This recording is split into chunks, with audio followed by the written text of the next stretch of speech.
Konting tiis na lang, Mia. Malapit na siyang mamatay. Magiging atin na ang lahat ng ari-arian niya, lalo na ang antigo. At huwag kang mag-alala. Kahit si Liara ay gagamitin nating kasangkapan para makuha ang buong mana. Ang mga salitang yon ay tila mga laso na direktang pumasok sa pandinig ni Amara. Mas matindi pa sa anumang sakit na nararamdaman ng kanyang nanghihinang katawan. Nakatayo siya sa labas ng pintuan ng opisina ni Renato, ang kanyang asawa, habang bitbit ang isang tray na may mainit na nilagang baka. Ang usok ng sabaw na puno ng pagmamahal na kanyang inihanda ay humahalimuyak sa hangin. Ngunit ang bawat hininga niya ngayon ay tila napupuno ng abo. Ang init ng mangkok ay gumagapang sa kanyang mga palad, ngunit hindi niya maramdaman ang paso dahil ang kanyang buong pagkatao ay tila unti-unting nagyeyelo sa bawat halakhak na naririnig niya sa loob ng silid. Si Mia ang kanyang sariling sekretarya, ang babaeng itinuring niyang parang kapatid, ay muling tumawa ng malutong. "How about Amara? Are you sure she won't suspect anything? Baka mamaya bigla na lang siyang magising sa katotohanan," tanong ni Mia sa tonong nanunukso at puno ng pangungutya. "Suspect? She's too weak, Mia. Masyado siyang mapagtiwala. Akala niya, lahat ng ginagawa namin ni Mama ay para sa ikabubuti niya. Hindi niya alam, bawat araw na lumilipas, mas lalo lang siyang napapalapit sa kanyang huling hantungan." Sagot ni Renato na may kasamang panunuya, na tila ba ang buhay ng kanyang asawa ay isang biro lamang. Nabitawan ni Amara ang kutsarang hawak niya. Ang metal ay tumama sa sahig na gawa sa narra, lumikha ng isang matinis na tunog ng bakal na humalik sa kahoy, isang hudyat ng kanyang biglang pagkagising mula sa isang mahabang panaginip. Ang kanyang tuhod ay nanginig at ang kanyang paningin ay nagsimulang lumabo, habang ang mga luha ay nagbabadyang pumatak. Ang lalaking pinangakuan niya ng habambuhay, ang ama ng kanyang anak, ay hinihintay na lamang ang kanyang huling hininga para sa pera at kapangyarihan.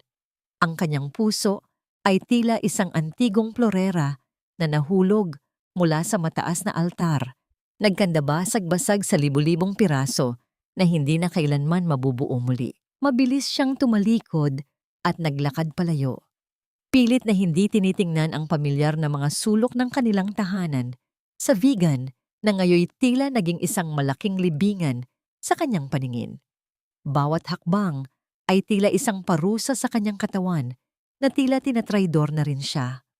Pumasok siya sa kanyang sariling silid, umaasang makakahanap ng kahit konting katahimikan upang makahinga. Ngunit ang bumungad sa kanya ay isang tanawing mas nakapangingilabot pa. Sa tabi ng kanyang higaan, nakatayo ang kanyang biyenan na si Doña Imelda sa harap ng banto. Ang matanda ay may hawak na isang maliit na sachet at dahan-dahan niyang ibinubuhos ang isang maputing pulbos sa baso ng gatas na nakahanda para kay Amara. Ang mukha ni Doña Imelda ay walang bakas ng pagsisisi. Tanging isang malamig na determinasyon ang makikita sa kanyang mga mata habang dahan-dahang hinahalo ang likido gamit ang isang pilak na kutsara. Ang pag-ikot ng kutsara sa loob ng baso ay lumilikha ng isang marahang kiskisan sa kristal na tila isang orasan na nagbibilang ng natitirang sandali ni Amara. Nang maramdaman ni Doña Imelda ang presensya ni Amara sa pintuan, mabilis niyang itinago ang sachet sa kanyang bulsa at binalutan ang kanyang mukha ng isang huwad na ngiti ng isang mapagmahal na ina. "Oh, nariyan ka na pala, Amara. Bakit ka hingal na hingal, iha? Halika rito. Ubusin mo itong gatas mo. Pinalagyan ko yan ng espesyal na gamot para lumakas ang iyong resistensya. You need to be healthy for Liara." Ang boses ng matanda ay tila isang malambing na kanta ng kamatayan. Ang pagmamalasakit na ipinapakita nito ay isang matalim na balaraw na bumaon sa puso ni Amara. Tiningnan niya ang baso ng gatas, puting-puti at tila walang malay, ngunit alam niyang sa loob nito ay nanahan ang kamatayang dahan-dahang itinusok sa kanyang mga ugat sa loob ng maraming buwan sa ilalim ng ngalan ng pag-aalaga. Hinawakan ni Amara ang gilid ng mesa upang hindi siya matumba dahil sa matinding hilo at panghihina. Ang kanyang lalamunan ay nanunuyo at ang bawat tibok ng kanyang puso ay tila isang mabigat na martilyo na tumatama sa kanyang dibdib, sumasabay sa hapdi ng kanyang kalooban. Nais niyang sumigaw, nais niyang itapon ng baso sa mukha ng matanda, ngunit ang imahe ng kanyang anak na si Liara ay lumitaw sa kanyang isipan. Si Liara na wala pang kamuwang-muwang sa kasamaang bumabalot sa kanilang tahanan, si Liara na magiging susunod na biktima kapag nawala siya. Inabot ni Doña Imelda ang baso sa kanya. Ang kanyang mga daliring may mga mamahaling singsing ay humahawak sa kristal ng mahigpit. Ubusin mo na ito habang mainit pa, Amara. Huwag mong sayangin ang pagod ko sa paghahanda nito para sa'yo. Tumingin si Amara sa mga mata ng kanyang biyenan. Sa likod ng mga dasal at tranghat na lagi nitong bitbit, ay isang dambuhalang demonyo na handang pumatay para sa yaman ng kanilang pamilya. Kinuha niya ang baso. Ang kanyang kamay ay nanginginig ng husto na halos matapon ng likido sa kanyang suot na bestido.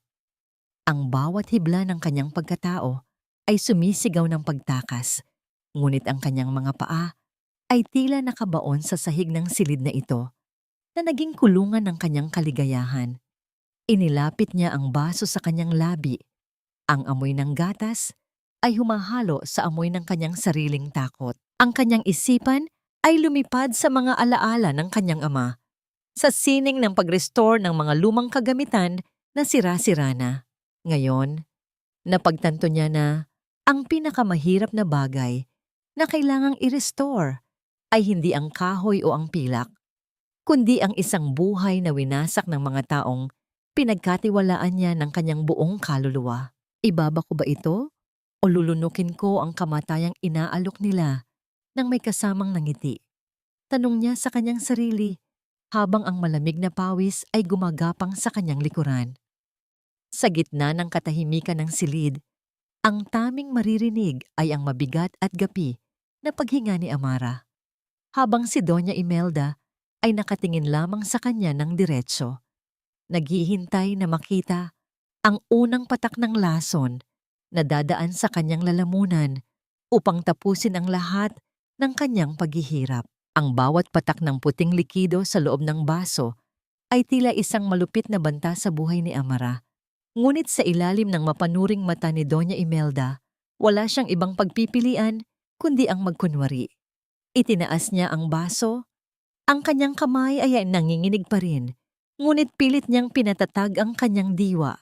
Isinubo niya ang dulo ng baso, ramdam ang lamig ng kristal sa kanyang labi, at sa isang mabilis ngunit maingat na pagkakataon, hinayaan niyang dumaloy ang gatas sa loob ng kanyang bibig nang hindi ito hinahayaang dumaan sa kanyang lalamunan. Kasabay ng isang sadyang pag-ubo, inilabas niya ang kanyang makapal na panyo at doon ibinuhos ang lason habang ang matanda ay nakangiti ng may katusuhan, naniniwalang nagtagumpay na naman siya sa kanyang maitim na balak. Mabuting bata, Amara. Iyan ang kailangan mo para hindi ka na laging nagkakaroon ng mga maling akala sa paligid mo. Wika ni Doña Imelda habang dahan-dahang hinahaplos ang buhok ni Amara, isang haplos na tila gumagapang na uod sa kanyang balat. Ang boses ng matanda ay puno ng pagkukunwari, tila isang anghel na nag-aalaga sa isang may sakit. Ngunit ang bawat salita ay may dalang kamandag na naglalayong sirain ang kanyang katinuan. Hindi nagtagal, pumasok si Renato sa silid, kasama ang isa sa kanilang mga kasambahay. Ang kanyang mukha ay agad na nagbago, binalutan ng lungkot at pag-aalala para sa mga matang nakatingin sa kanila. Mama, kumusta na siya? Did she take her medicine? Nag-aalala na kasi ang mga tao sa labas, baka isipin nila ay pinapabayaan natin ang asawa ko dahil sa kanyang kondisyon, sabi ni Renato sa tonong puno ng pagmamahal. Inilapit niya ang kanyang mukha kay Amara at hinalikan ito sa noo. Ngunit kasabay ng pagdampi ng kanyang mga labi ay ang marahang pagbulong na siya lamang ang makakarinig. Huwag kang gagawa ng eksena, Amara. You know what I can do to Liara if you don't cooperate. Nang makaalis ang kasambahay at maiwan silang mag-asawa sa gitna ng dilim ng silid, ang maskara ni Renato ay tuluyang nahulog. Hinawakan niya ang manipis na pulso ni Amara. Pilit itong pinipiga hanggang sa mamuti ang kanyang mga kuko. You look pathetic, Amara. Akala mo ba may maniniwala sa iyo kapag nagsalita ka? Sa tingin mo ba ay pakikinggan nila ang isang babaeng baliw na hindi man lang maingatan ang sarili niyang kalusugan? Everyone thinks you're losing your mind, and I will make sure they keep believing that. Ang bawat salita ni Renato ay tila isang mabigat na kadena na pumupulupot sa leeg ni Amara, nagpapahirap sa kanyang bawat paghinga. Ang kanyang puso ay tumitibok ng mabilis, hindi dahil sa takot, kundi dahil sa nag-aalab na puot na unti-unting nabubuo sa kanyang dibdib. Pinanood niya ang kanyang asawa na lumabas ng silid ng may kayabangan. Iniwan siyang mag-isa sa gitna ng kanyang mga alaala at nang nagbabadyang panganib. Sa gitna ng katahimikan ng gabi, nang masiguro niyang mahimbing na ang tulog ng lahat, dahan-dahang bumangon si Amara mula sa kanyang higaan. Ang bawat hakbang niya sa sahig na gawa sa Nara ay maingat. Iniiwasan ang anumang tunog na maaaring magbigay alam sa kanyang mga kaaway. Nilapitan niya ang isang lumang aparador na iniwan ng kanyang ama, isang piraso ng kasaysayan na puno ng mga lihim na tanging siya lamang ang nakakaalam. Ang kanyang mga daliri ay dahan-dahang humaplos sa mga ukit ng kahoy, hinahanap ang isang maliit na bahagi na tila hindi pantay sa iba. Matapos ang ilang sandali, bumukas ang isang lihim na lagayan at doon niya natagpuan ang isang lumang talaarawan na balot ng alikabok at panahon. Ito ang talaarawan ng kanyang ama, ang dakilang restorer ng vegan, na naglalaman ng mga salitang tila inilaan para sa sandaling ito. Sa ilalim ng bantho, nananahan ang katotohanang hindi kayang sunugin ng anumang apoy at hindi kayang ibaon ng anumang kasinungalingan. Ang mga titik ay medyo kupas na, ngunit ang mensahe ay malinaw na tila isang sigaw sa gitna ng kadiliman. Napatingin si Amara sa banto na nasa sulok ng kanilang silid, kung saan kanina lamang ay nagtimpla ng lason si Doña Imelda. Ang kanyang isipan ay naglakbay sa mga posibilidad ng kung anong lihim ang itinatago ng pamilyang ito sa loob ng maraming dekada. Ngunit bago pa man siya makakilos, narinig niya ang marahang pagbukas ng pintuan. Ang anino ni Renato ay humaba sa sahig, dala ang isang balitang magpapabago sa lahat. Amara, gising ka pa pala. Gusto ko lang ipaalam sa'yo na bukas din, dadalhin na namin si Liara sa isang boarding school sa malayo para na rin sa ikabubuti niya. Dahil hindi ligtas ang isang bata sa piling ng isang inang tila nawawala na sa sarili. Ang tinig ni Renato ay walang bahid ng awa. Tanging ang lamig ng isang taong handang isakripisyo ang lahat para sa kanyang sariling interes ang nananatili. Napatigil ang mundo ni Amara sa narinig. Ang tanging natitirang dahilan ng kanyang pananatili ay balak na ring agawin sa kanya. Paano niya maliligtas ang kanyang anak mula sa mga kamay ng mga halimaw na ito kung ang mismong katawan niya ay itinuturing na nilang isang buhay na bangkay? Ang hamog ng madaling araw sa vegan ay tila isang malamig na kumot na bumabalot sa bawat sulok ng mga kalyeng gawa sa bato, tila nakikiramay sa bigat ng bawat hakbang ni Amara. Sa gitna ng panghihina, ang kanyang determinasyon ang nagsilbing mitya upang maigalaw ang kanyang mga paa palayo sa madilim na dinhitsu na naging saksi sa kanyang unti-unting pagkakalanta. Ang bawat buntong hininga niya ay may dalang hapdi at ang kanyang paningin ay bahagyang nanlalabo. Ngunit ang imahe ng opisina ni Leandro ang nagbigay sa kanya ng lakas. Ang pintuang gawa sa matibay na kahoy ay dahan-dahang bumukas nang maramdaman ang presensya ng isang taong matagal nang naghihintay sa katahimikan. Amara? Diyos ko, anong nangyari sa'yo? Bakit tila ikaw ay isang anino na lamang ng dati mong sarili? Ang boses ni Attorney Leandro ay puno ng sindak at pag-aalala habang mabilis siyang lumapit upang alalayan ang nanganginig na si Amra.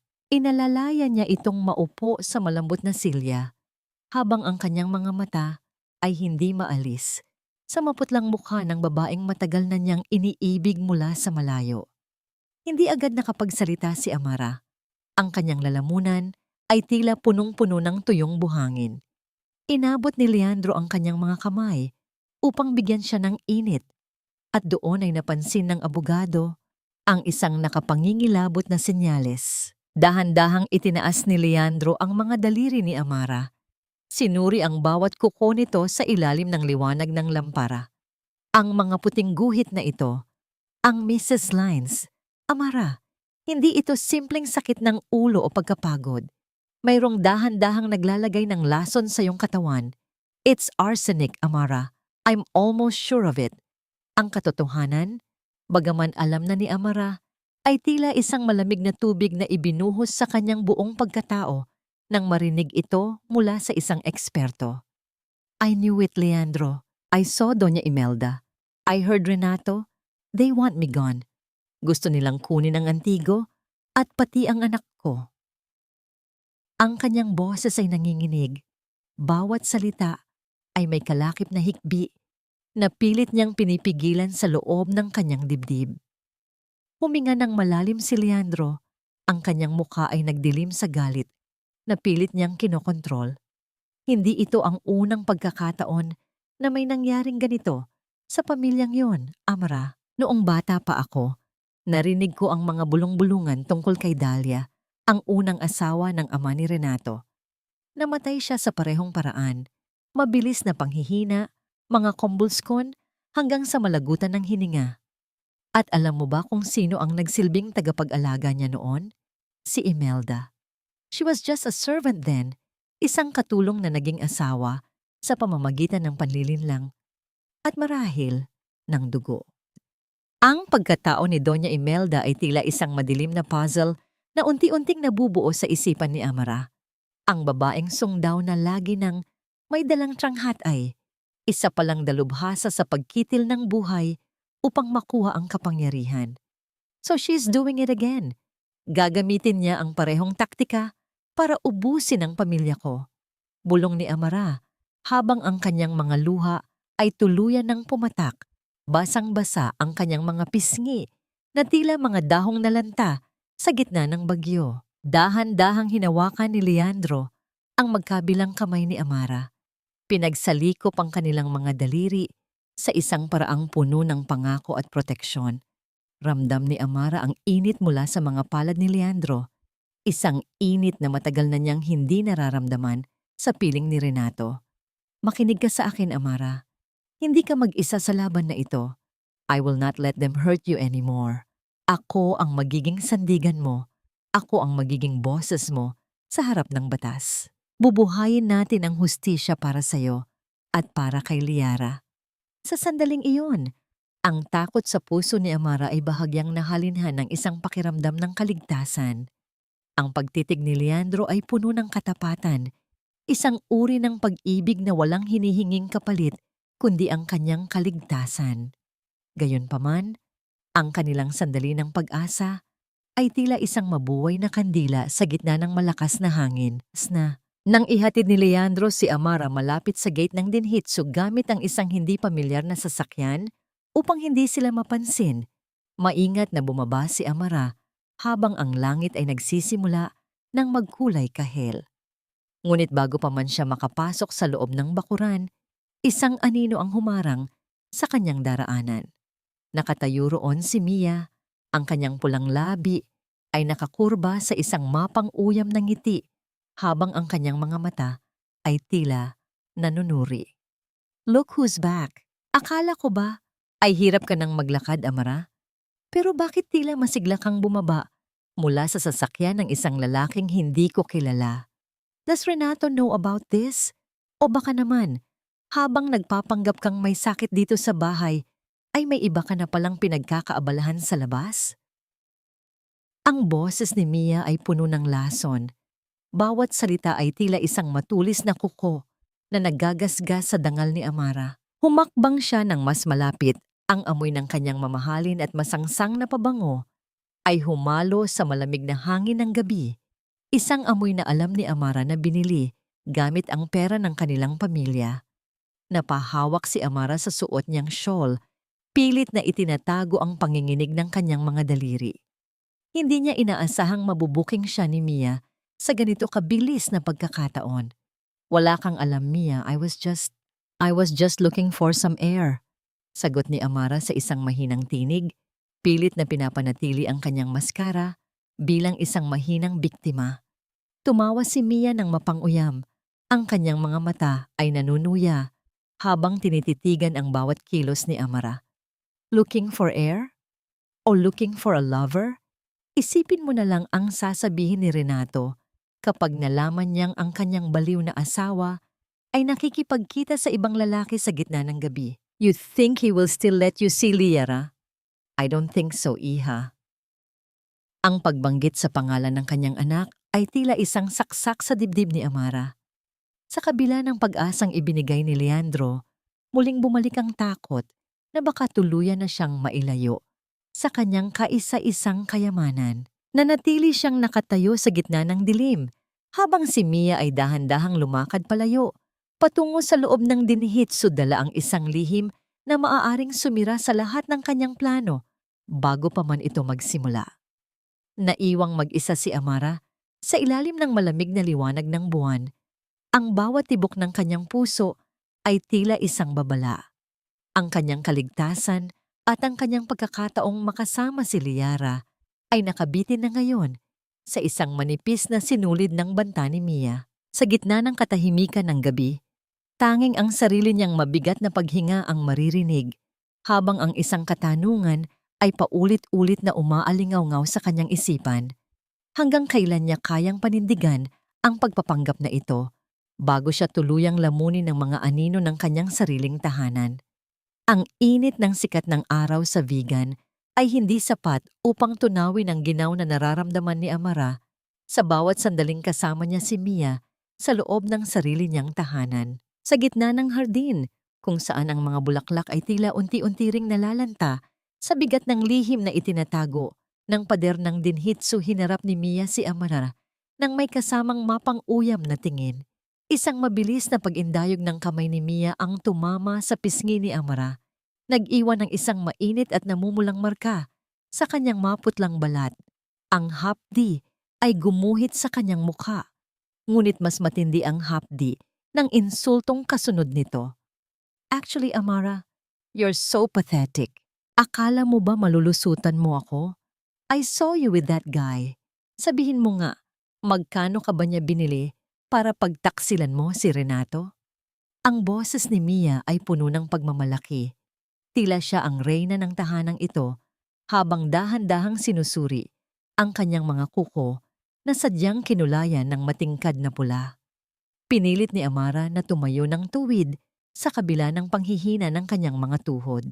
Ang kanyang mga mata ay dumapo sa isang antigong florera na nasa tabi ng mesa, isang Ming Dynasty replica na alam niyang peke sa unang tingin pa lamang.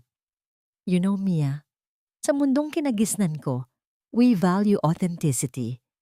Ang isang bagay na mukhang mamahalin pero gawa lang sa mumurahing luwad ay tinatawag na peke. Parang ikaw.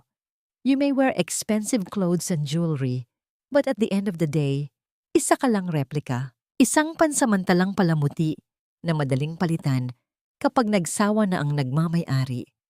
Ang mukha ni Mia ay namula sa galit. Ang kanyang mga labi ay nanginig sa tindi ng insultong natanggap mula sa babaeng akala niya ay tuluyan nang nawalan ng saysay. How dare you? You think you're still the queen here? Isang balita ko lang kay Renato. Kakaladkarin kanya palabas ng bahay na ito nang walang dalang kahit ano, pati na ang anak mo.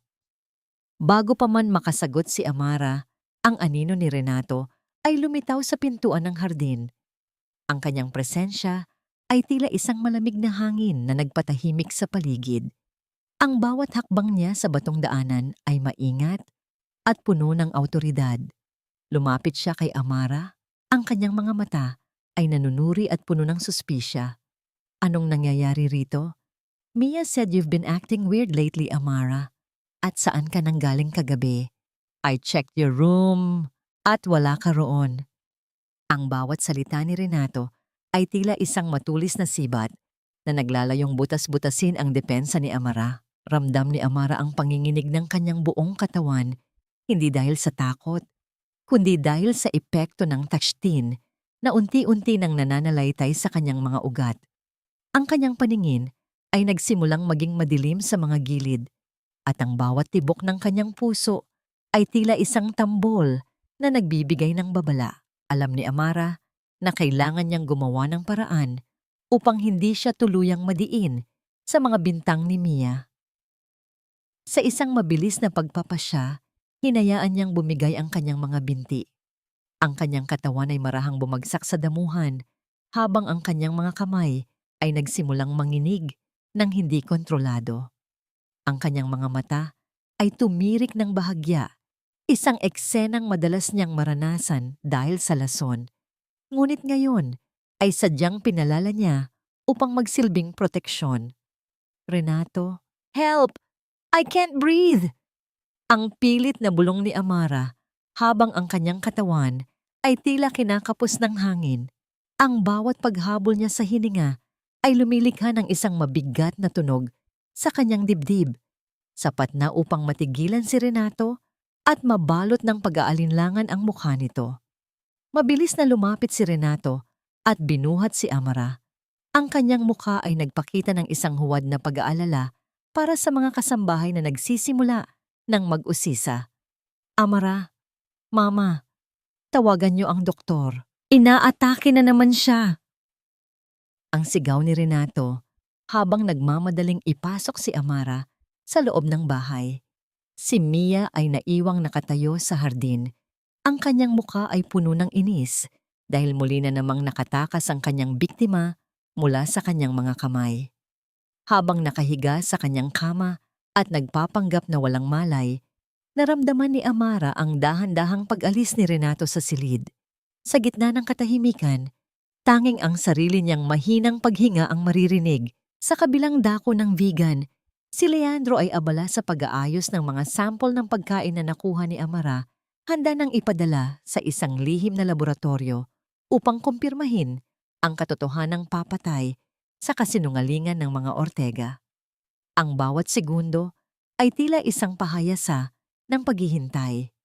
Alam ni Amara na ang kanyang bawat kilos ay nakabitin sa isang napakanipis na sinulid. Ngunit sa kabila ng panganib, may isang tanong na patuloy na bumabagabag sa kanyang puso habang iniisip niya ang mukha ni Renato.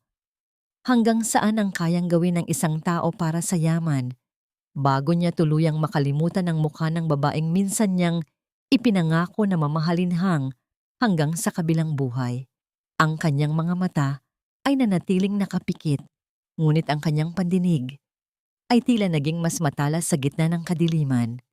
Narinig niya ang marahang pagpasok ni Doña Imelda sa silid. Ang amoy ng insenso at matandang pabango ay agad na bumalot sa hangin. Kasunod ang tunog ng tranghat na dahan-dahang nagkikiskisan sa bawat daliri ng matanda habang ito ay nagdarasal sa tabi ng kanyang kama. Kawawang Amara, napakahina ng iyong katawan, iha. Sayang at hindi mo kayang protektahan ang mga bagay na ipinamana sa iyo ng iyong ama. Bulong ni Doña Imelda sa isang tonong tila nagdadalamhati. Ngunit ang bawat salita ay punong-puno ng katusuhan. Don't worry, we will take care of Antigo. At si Liara, lalaki siyang maayos sa piling namin ni Renato. Malayo sa isang inang tila, unti-unti nang kinakain na ng sariling katinuan. Hindi ka natatagal, Amara. Konting panahon na lang at magiging payapa na ang lahat. At ang Antigo ay mapupunta na sa mga kamay na talagang nakakaalam kung paano ito palalaguin. Ang bawat salita ng matanda ay tila isang malupit na sumpa na binitiwan sa gitna ng silid bago siya dahan-dahang lumabas Iniwan ang isang nakakabinging katahimikan na tanging ang marahang pagaspas ng kurtina sa hangin ang maririnig.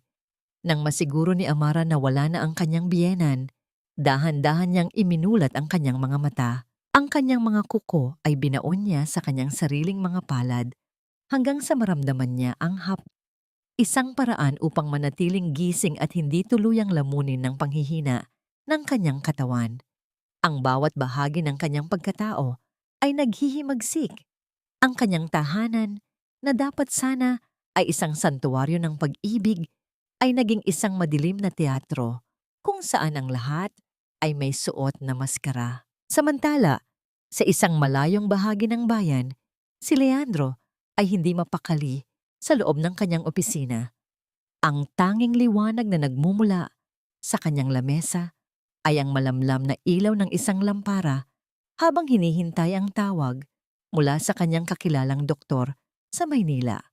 Isang pag-vibrate mula sa kanyang telepono ang bumasag sa katahimikan ng silid, isang hudyat na ang katotohanang matagal na nilang kinatatakutan ay narito na. Attorney Leandro, the results are in. We confirmed it. Ang sample na ibinigay mo ay positibo sa Tactin at ang level na nakita namin sa pagsusuri ay nasa kritikal na antas na.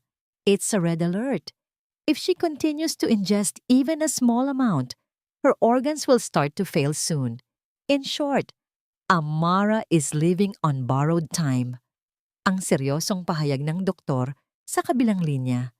Ang mga salitang yon ay tila isang malakas na hampas sa dibdib ni Leandro. Napasandal siya sa kanyang upuan. Ang kanyang mga kamay ay napahawak sa kanyang noo habang ang takot at galit ay naghahalo sa kanyang sistema. Alam niyang bawat segundo ay mahalaga at ang bawat pagkain o inumin na ibinibigay kay Amara sa loob ng dinhitso na yon ay isang hakbang patungo sa kamatayan. Hindi na siya maaaring maghintay pa. Kailangan niyang mailayo si Amara bago pa lumala ang lahat. Ngunit paano niya ito gagawin kung ang bawat sulok ng mansyon ng mga Ortega ay bantay sarado at ang mismong asawa ni Amara ang naghihintay sa kanyang pagbagsak? Sa gitna ng kadiliman ng gabi, isang matinding panganib ang tila nakaamba. At ang tanging tanong na natitira ay kung aabot pa ba ang tulong ni Leandro bago tuluyang mawala ang lakas ng reyna ng Antigo. Kailangan kong mawala, Leandro, para mabuhay kaming dalawa ni Liara. Kailangang mamatay ang bersyon kong ito na mahina at api. Ang mga salitang ito ay binitiwan ni Amara sa loob ng madilim at abandonadong silid sa likod ng Siyungfukche, kung saan ang amoy ng lumang kahoy at varni ay humahalo sa bigat ng kanilang pinaplano. Nakaupo si Leandro sa harap niya. Ang mukha ng abogado ay bakasang matinding pag-aalinlangan at takot para sa kaligtasan ng babaeng kanyang pinoprotektahan. Ang liwanag ng isang maliit na kandila sa pagitan nila ay lumilikha ng mga mahahabang anino sa dingding, tila mga saksi sa isang kasunduang babago sa takbo ng kanilang mga buhay. Amara, are you sure about this? Masyadong delikado ang plano nating car accident. One wrong move at baka totoong buhay mo ang mawala. Seryosong babala ni Leandro habang ang kanyang mga kamay ay mahigpit na nakakuyom sa ibabaw ng lamesa. I have already contacted my sources sa hospital. May isang bangkay doon na walang pagkakakilanlan. Isang biktima ng aksidenteng walang naiwang pamilya. We can use that for the swap, pero ang panganib ay nasa iyo pa rin. Tumango si Amara. Ang kanyang mga mata ay nagpapakita ng isang uri ng tapang na nagmula sa kailaliman ng kanyang pagiging ina. I have no choice, Leandro. Renato and his mother will not stop until I am buried. Mas mabuting ako ang magpasya kung kailan at paano ako tuluyang mawawala kaysa hayaan silang unti-unti akong ubusin gamit ang impormasyong yon.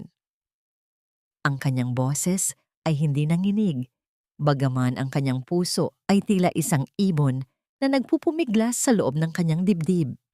Bago gawin ang huling hakbang, may isang misyon pa si Amara na kailangang tapusin sa loob ng mansyon. Gamit ang kanyang kaalaman sa mga antigong kagamitan at ang mga lihim na turo ng kanyang ama. Dahan-dahan siyang pumasok sa silid ni Doña Imelda habang ang matanda ay nasa hapunan. Ang bawat pag-ikot ng dial ng lumang KETSAT ay ginawa niya ng may matinding ingat. Pinakikiramdaman ang bawat mekanismo sa loob nito hanggang sa maramdaman niya ang marahang pagbukas ng pinto ng bakal. Sa loob, sa gitna ng mga alahas at pera, ay natagpuan niya ang isang dokumentong nakabalot sa kupas na tela. Ito ang orihinal na dihusi ng kanyang biyena na lalaki. Habang binabasa ang bawat linya sa ilalim ng malamlam na liwanag ng kanyang maliit na flashlight, ang mundo ni Amara ay tila muling nayanig. Renato, hindi siya ang tagapagmana. He's not even mentioned in the final will. Bulong niya sa sarili habang ang kanyang mga daliri ay humahaplos sa pirma ng kanyang yumaong biyenan. Ang katotohanan ito ay mas matindi pa sa anumang lason. Si Renato ay isang huwad na nagtatago sa ilalim ng pangalan ng mga Ortega. Nang gabing iyon, bago ang itinakdang oras ng kanyang pagtakas, pumasok si Amara sa silid ni Liara. Ang amoy ng sanggol, ang bango ng pulbo at gatas ay tila isang kutsilyong humihiwa sa kanyang puso. Pinanood niya ang mahimbing na tulog ng kanyang anak, ang maliliit na kamay nito na nakakuyom sa ibabaw ng kumot. Alam ni Amara na ito na ang huling pagkakataon na mayayakap niya ang kanyang anak sa loob ng mahabang panahon. Kumuha siya ng isang maliit na gunting mula sa kanyang bulsa. Sa bawat paggalaw ng bakal sa buhok ng kanyang anak ay ang marahang pagputol din ng kanyang sariling kaligayahan. Kinuha niya ang isang lontok ni Liara at itinago sa kanyang kwintas, habang ang isang lontok naman mula sa kanyang sariling buhok ay maingat niyang inilagay sa ilalim ng unan ng bata. Hihintayin mo si Mami, anak. Babalik ako para sa'yo. I'm not leaving you. I'm naghahanda lang ng isang mundong wala nang makakapanakit sa atin. Ang bawat salita ay tila isang panalangin na ibinulong ni Amara sa hangin, habang ang init ng kanyang hininga ay dumampi sa pisngi ng sanggol. Dahan-dahan niyang hinaplos ang malambot na balat ni Liara, isang haplos na tila nais kumuha ng sapat na lakas para sa gabing babago sa kanilang tadhana. Sa labas, ang langit ng Ilocos ay nagsimula ng magdilim at ang marahang pagbuhos ng ulan ay nagsilbing musika ng kanyang huling gabi sa dinhits. Ang bawat pagtama ng tubig sa bubungang yari sa tisa ay lumilikha ng isang malungkot na ritmo na tila sumasabay sa mabigat na tibok ng kanyang puso. Bit-bit ang isang maliit na bag na naglalaman ng mga ebidensyang nakuha niya mula sa KETSAT at ang mga mahahalagang alaala ng kanyang ama. Dahan-dahang lumabas si Amara sa likod na pintuan ng mansyon. Ang bawat hakbang niya sa basang damuhan ay maingat, iniiwasan ang anumang ingay na maaaring makagising sa mga nagbabantay na mata ni Doña Imelda. Ngunit sa gitna ng kanyang paglalakad patungo sa garahe, isang liwanag mula sa bintana ng opisina ni Renato ang tumama sa kanyang daraanan. Nakita niya ang anino ng kanyang asawa, may hawak na baso ng alak, at tila nagdiriwang na sa kaisipang malapit na siyang mawala sa mundong ito. Pinaandar ni Amara ang lumang sasakyan na inihanda ni Leandro. Ang ugong ng makina ay tila isang nagagalit na hayop na nagnanais na makawala sa kulungan.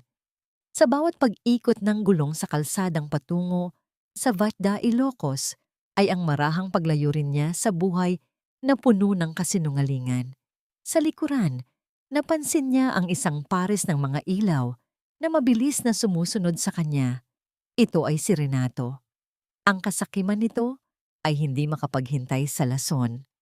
Nais nitong masiguro na ngayong gabi ang huling sandali ni Amara. Ang rurok ng bangin ay tanaw na, kung saan ang dagat ay humahampas sa mga bato sa ibaba.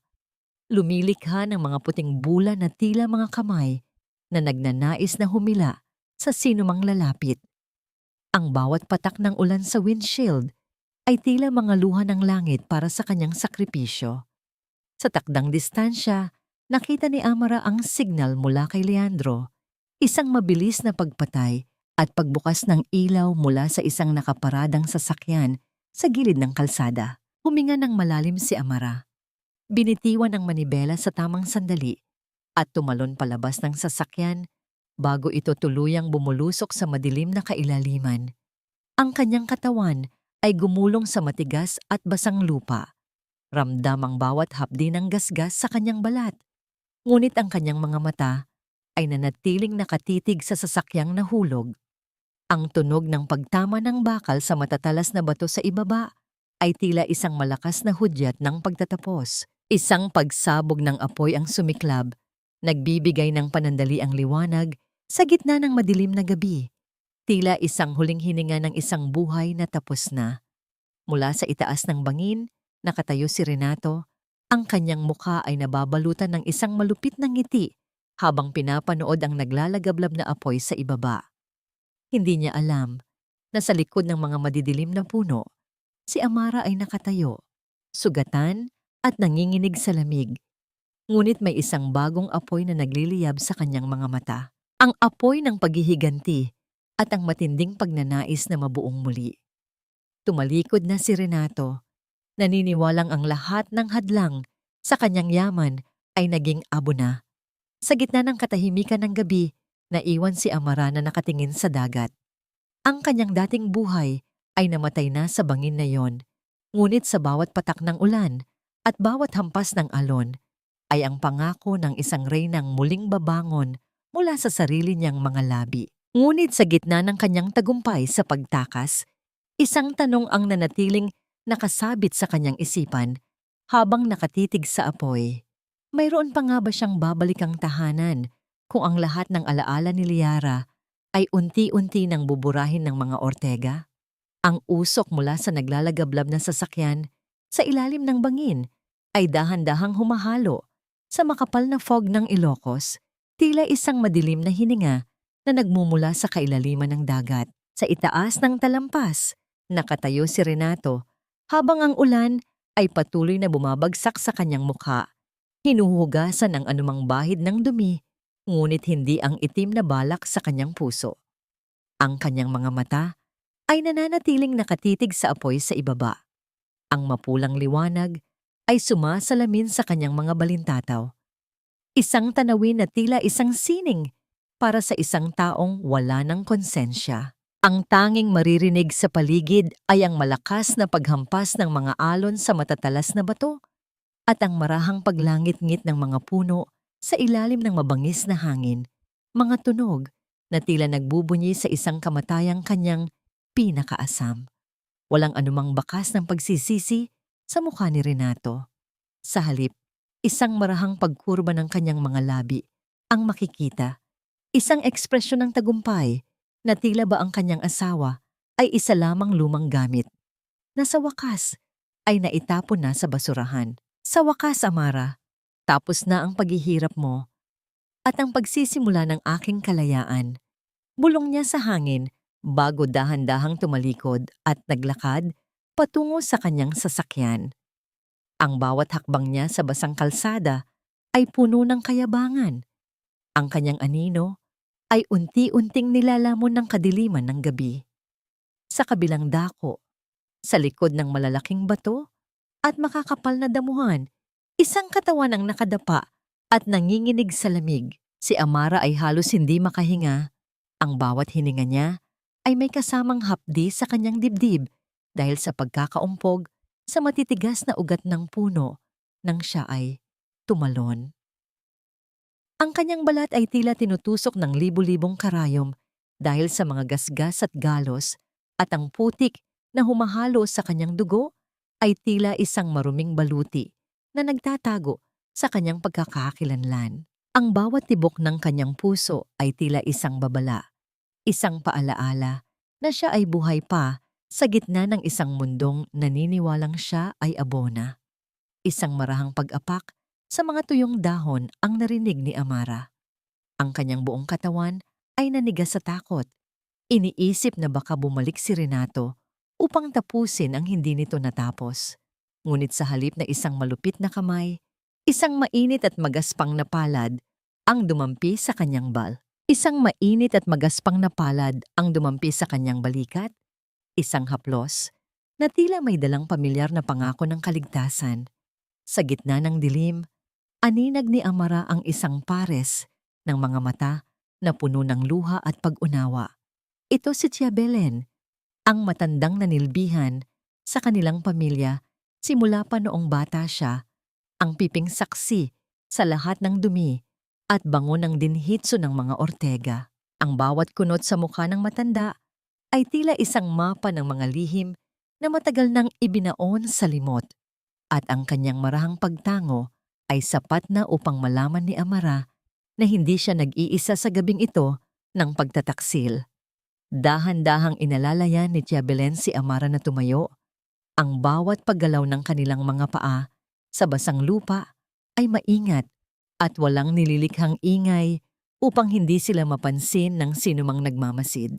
Ang katahimikan ni Tia Belen ay tila isang baluti na nagbibigay ng lakas kay Amara. Sa bawat buntong hininga ng matanda, nararamdaman ni Amara ang bigat ng mga salitang hindi nito kayang bigkasin. Ngunit kitang-kita sa bawat kilos ang matinding malasakit at galit laban sa mga taong nagtulak kay Amara sa bingit ng kamatayan. Dinala siya ni Tia Belen sa isang maliit at tago na dampa sa dulo ng kanilang lupain, isang lugar na matagal nang kinalimutan ng panahon at binalot na ng mga gumagapang na baging. Ang amoy ng lumang tuyong dahon at alikabok ay sumalubong sa kanila, ngunit para kay Amara, ito ang pinakaligtas na lugar sa buong mundo sa mga sandaling iyon. Ang bawat patak ng ulan sa bubungang yari sa nipa ay lumilikha ng isang marahang ritmo na tila isang oyayi para sa kanyang pagod na kaluluwa. Pinanood ni Amara si Tia Belen habang dahan-dahan itong naglalagay ng mga halamang gamot sa kanyang mga sugat. Ang hapdi ng gamot sa kanyang balat ay tila isang paalala na siya ay humihinga pa, na ang kanyang laban ay nagsisimula pa lamang. Sa bawat marahang paghaplos ng matanda, nararamdaman ni Amara ang pagdaloy ng isang kakaibang lakas. Isang lakas na hindi nanggagaling sa yaman, kundi sa matinding pagnanais na mabuhay para kay Liara. Sa kabilang dako, ang usok mula sa sumabog na sasakyan ay tuluyan ng napawi ng malakas na ulan. Ang Vachda Ilocos ay muling binalot ng katahimikan, tila walang nangyaring trahedya sa lugar na yon. Ngunit sa puso ni Amara, ang bawat segundo ng gabing ito ay nakaukit na sa kanyang gunita. Ang imahe ni Renato na nakatayo sa itaas ng bangin ay tila isang sumpa na hinding-hindi niya malilimutan. Isang bagong katauhan ang isinisilang sa gitna ng dampa na iyon. Isang Amara na hindi na muling magpapaapi. Isang reyna na handang dumaan sa apoy upang mabuo lang ang kanyang sariling dangal. Habang nakahiga sa manipis na banig, nakatingin si Amara sa tanging butas ng bubungan kung saan tanaw niya ang isang maliit na bituin na pilit na sumisilip sa gitna ng makapal na ulap. Ang bawat tibok ng kanyang puso ay tila isang sumpa ng paghihiganti at isang pangako ng pagbabalik. Ngunit sa gitna ng kanyang determinasyon, isang malupit na katotohanan ang muling gumising sa kanyang diwa. Kung siya ay opisyal ng patay sa paningin ng mundo, paano niya mababantayan ang kanyang anak mula sa malayo ng hindi nalalaman ng kanyang mga kaaway? Ang katanungang ito ay tila isang malalim na sugat na mas mahapdi pa sa lahat ng galos sa kanyang katawan, habang ang kadiliman ng gabi ay dahan-dahang lumalamon sa kanyang huling pag-asa. Sa loob ng maliit na dampa ni Tia Belen, ang bawat segundo ay tila isang mabagal na pagtulo ng dagta mula sa sugatang puno, malagkit, madilim, at puno ng pait. Ang amoy ng dinurog na dahon ng sambong at langis ng niyog ay humahalo sa amoy ng basang lupa. Isang timpla ng lunas na tila nagpapaalala kay Amara na ang kanyang katawan ay isa na namang antigong kagamitang kailangang kukumpunihin mula sa pagkakabandalismo ng tadhana. Ang bawat haplos ni Tia Belen sa kanyang mga galos ay hindi lamang nagdadala ng hapdi, kundi ng isang uri ng pag-aaruga na matagal nang ipinagkait sa kanya sa loob ng dinhitso ng mga Ortega. Walang boses si Tia Belen, ngunit ang kanyang mga mata ay tila dalawang malalim na balon na naglalaman ng lahat ng katotohanang pilit na ibinaon ni Doña Imelda. Sa gitna ng malamlam na liwanag ng isang gasera, kinuha ng matanda ang isang maliit na kahon na nakatago sa ilalim ng sahig na kawayan. Ang kiskisan ng kahoy sa lupa ay lumikha ng isang mababang tunog na tila isang lihim na ibinubulong ng nakaraan.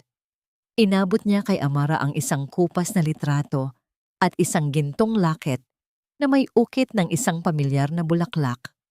Nanlamig ang mga daliri ni Amara nang makita ang larawan ng kanyang sariling ina, si Elena. Ngunit ang mas nakapanghihilakbot ay ang sulat sa likod nito na tila isang huling hiling bago ito malagutan ng hininga. Sa pamamagitan ng mabilis at nanginginig na mga senyas ng kamay, ipinaliwanag ni Tia Belen ang katotohanang tila isang kidlat na tumama sa puso ni Amara. Ang kanyang ina ay hindi namatay sa panganganak, kundi unti-unting hiningahan ng kamatayan sa pamamagitan ng parehong lason na ibinibigay sa kanya ngayon ni Doña Imelda. Ang pagkakabunyag ng lihim na ito ay tila isang dambuhalang alon na sumira sa huling bakod ng pagtitimpi ni Amara. Ang kanyang lalamunan ay nanikip, at ang bawat hininga niya ay tila may kasamang bubog na sumusugat sa kanyang dibdib. Hindi lamang siya biktima, siya ay bunga ng isang mahabang siklo ng kasamaang pinamumunuan ng isang babaeng nagkukunwaring banal.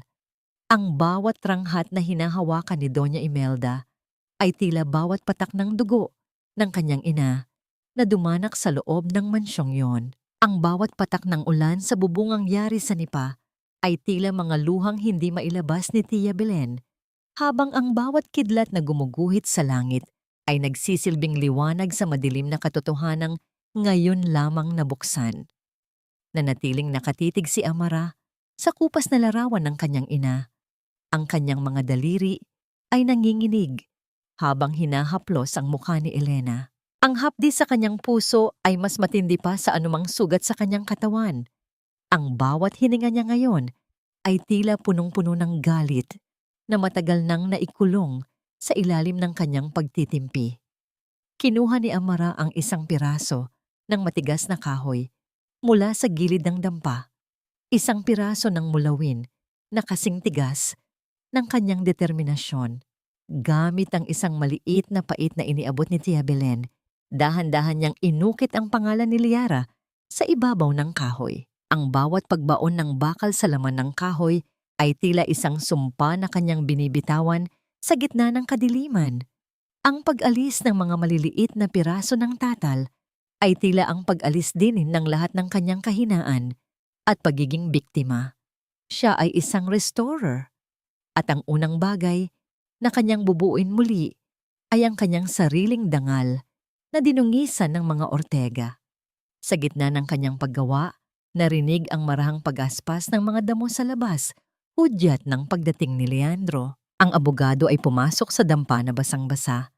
Ang kanyang mukha ay nababalutan ng matinding pag-aalala at lungkot.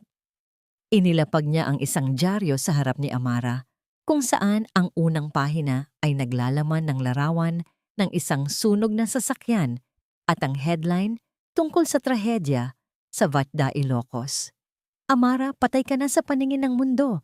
Renato is already planning a grand funeral. He's playing the role of a grieving widower to perfection. Mahinang wika ni Leandro. Ang kanyang boses ay tila isang mabigat na pasanin. Ngunit ang mas nagpadurog sa puso ni Amara ay ang sumunod na balitang narinig mula sa isang maliit, de-bateryang telebisyon na binuksan ni Tia Belen. Ang liwanag ng screen ay tumama sa mukha ni Amara. Ipinapakita ang isang live report mula sa dinhitsu ng mga Ortega. Doon, sa harap ng maraming reporter, ay nakatayo si Mia. Ang kanyang mga mata ay may bakas ng huwad na luha habang karga-karga niya ang umiiyak na si Liara. I will be the mother Liara needs now. Gagawin ko ang lahat para punan ang pagkukulang ng kanyang yumaong ina. Ang mariing pahayag ni Mia sa harap ng kamera habang si Renato ay nakahawak sa kanyang balikat bilang simbolo ng suporta. Ang bawat salita ni Mia ay tila isang lason na mas matindi pa sa tashtin, isang insulto sa alaala ni Amara at isang direktang banta sa kaligtasan ng kanyang anak. Ang mahigpit na pagkakahawak ni Amara sa kanyang pait ay naging sanhi ng pagdurugo ng kanyang sariling palad, ngunit hindi niya ito naramdaman. Ang kanyang mga mata ay nanatiling nakapako sa imahe ni Mia na hinahaplos ang buhok ni Liara, isang haplos na tila pagmamay-ari na ng isang demonyo. Ang init ng kanyang galit ay tila isang apoy na handang tumupok sa lahat ng kasinungalingan ng mga Ortega. Tiningnan ni Amara si Leandro. Ang kanyang paningin ay matalas at puno ng isang uri ng kapangyarihan na hindi pa nito nakikita noon. Let them bury the Amara they knew, Leandro. Let them cry over an empty casket. Dahil habang nagdiriwang sila sa aking kamatayan, doon ako magsisimulang maghasik ng katotohanang susunog sa kanilang impyerno. Ang bawat tibok ng kanyang puso ay tila isang orasan na nagbibilang ng natitirang sandali ng kaligayahan ng kanyang mga kaaway. Ngunit sa likod ng kanyang matapang na pahayag, isang katanungan ang muling gumising sa kanyang katinuan habang pinagmamasdan ang kanyang anak sa screen. Hanggang kailan matitiis ni Liara ang piling ng mga taong pumatay sa kanyang ina bago siya tuluyang maging biktima rin ng kanilang sumpa? Ang amoy ng mga puting liryo sa loob ng malawak na bulwagan ng mga Ortega ay tila isang mabigat at nakakasulasok na pabango. Pilit na itinatago ang amoy ng nabulok na katapatan sa loob ng dinhits. Ang bawat sulok ay binalot ng itim na tela at ang liwanag ng mga matatangkad na kandila ay lumilikha ng mga aninong tila sumasayaw sa saliw ng mga huwad na hikbi. Sa gitna ng silid, isang marangyang kabaong nagawa sa mahogani ang nakatanghal. Walang laman, ngunit puno ng mga bulaklak na tila alay sa isang kasinungalingang binuo ng puot. Nakatayo si Renato sa tabi ng kabaong. Ang kanyang suot na itim na barong ay tila lalong nagpapatingkad sa kanyang maputlang mukha na sadyang inayusan upang magmukhang hapo at wasak sa lungkot. Ang bawat pagtungo ng kanyang ulo at ang marahang pagpunas ng kanyang mga mata gamit ang isang malinis na panyo ay isang perpektong pagganap para sa mga mata ng media at ng mga bisitang nakikiramay. Sa kabilang dako, si Doña Imelda ay nakaupo sa isang antigong silya.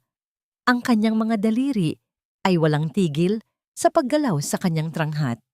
Ang bawat pagtama ng mga butil ng rosaryo sa isa't isa ay lumilikha ng isang marahang kiskisan.